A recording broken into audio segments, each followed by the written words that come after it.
The woman who owns this coffee machine is as enthusiastic about coffee as I am. This coffee machine is a good piece of machinery, but what's happening is when you go and try and put any water into your coffee, the water is just coming out into the drip tray below. It's actually running down the back, and if you notice, the drip tray is actually filling up with hot water. So that's not going to work, is it?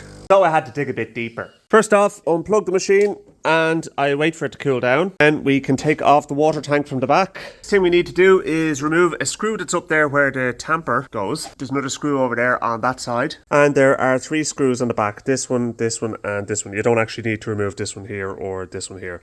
And then that allows you to take off the top. The top is removed. There is an electrical connector here which needs to be removed, which is just for a micro switch on the grinder. And the first thing to do really is just to make sure that everything is in place and that all of your hoses and pipes and everything like that are connected and intact. But what I found the problem is this solenoid down here. So this grey block with the 3 spade terminals on it. And that needs to be replaced because when I put a multimeter across those 2 terminals there, it was showing an open line. So we need to replace that.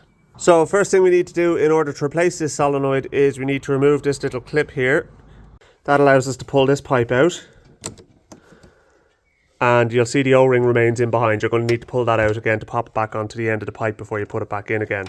But next thing we're going to do is we're going to unscrew this little nylon fitting.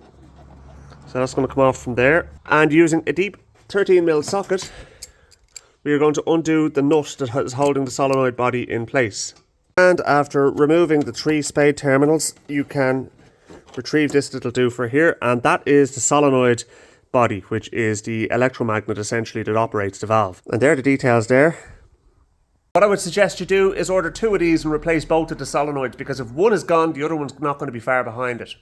And like all good Haynes manuals, reinstallation is the reverse of removal, only you swear in different places.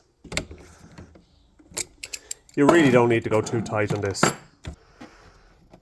And you'll see I recovered the O-ring from in there and it's now on the end of the pipe.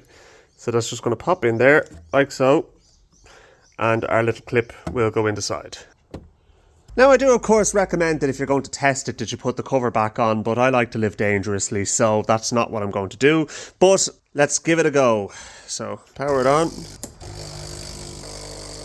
So I have to say that's a win. We've got it back up and running again, and I am going to go and enjoy a nice cup of coffee from this machine before returning it to its owner. Thanks for watching.